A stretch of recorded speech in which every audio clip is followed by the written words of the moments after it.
Greetings everyone. In this video, I'm going to review The Powers to Lead by Joseph Nye. The book aims to discuss the characteristics of leadership in the modern world. It also highlights the changes in the types of effective leadership, from authoritarian in the industrial era to soft and inspirational leaders in the contemporary scenario, due to the changing social and political environment. Based on these factors, he states that effective leadership in the current scenario also constitutes combining the aforementioned two leadership approaches, depending on the need of the situation. The strength of this book is that the author expands the general discussion on leadership beyond business management to social and political landscapes. Organizational behavior involves the use of leadership to facilitate individual interactions between employees to ensure organizational efficiency. Therefore, as a student of organizational behavior, this book review will help us understand the aspects of leadership that can foster positive behavior of employees within a firm. So, let's get started with a detailed review. First of all, I will discuss the top 3 lessons that I have learned from the book.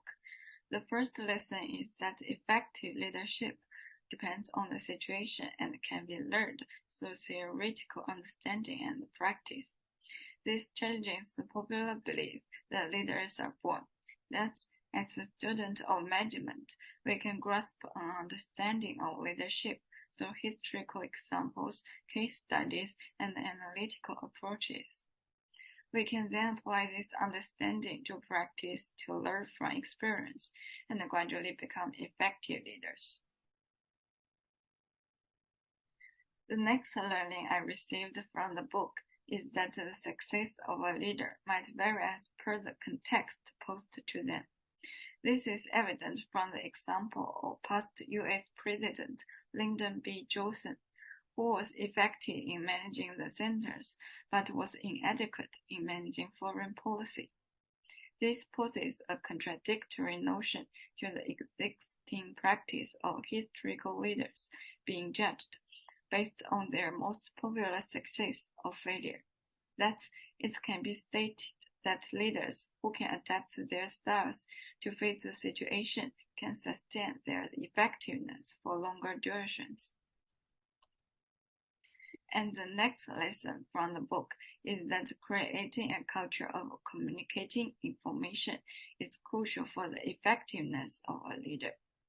This lesson contradicts the relevance of leadership traits and the qualities for leaders' effectiveness.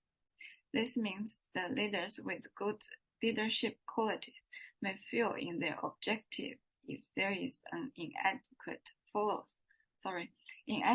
flows of information to and from the leader. Thus, leaders need to develop systems where they can readily receive information, analyze it, and selectively convey it to the followers to inspire superior outcomes.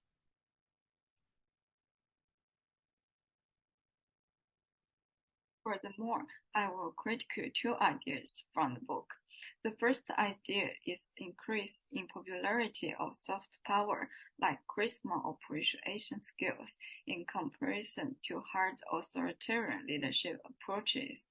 However, it did not identify the factors that influenced a shift in the utility of the leadership approach in achieving desired results. Therefore, the author failed to discuss why this change in leadership approach occurred over time. We can make improvements in this concept by utilizing research on the topic and develop a better understanding. In addition, we also discussed the concept of good and bad leaders in the book. They highlighted that each leader has both good and bad aspects of the leadership. Historical examples include Bill Clinton and Saddam Hussein. However, they did not clarify how leaders can induce ethical principles in their leadership behavior. An improvement in this regard can be made through the adoption of an ethical code that guides leaders to take good actions while achieving business objectives.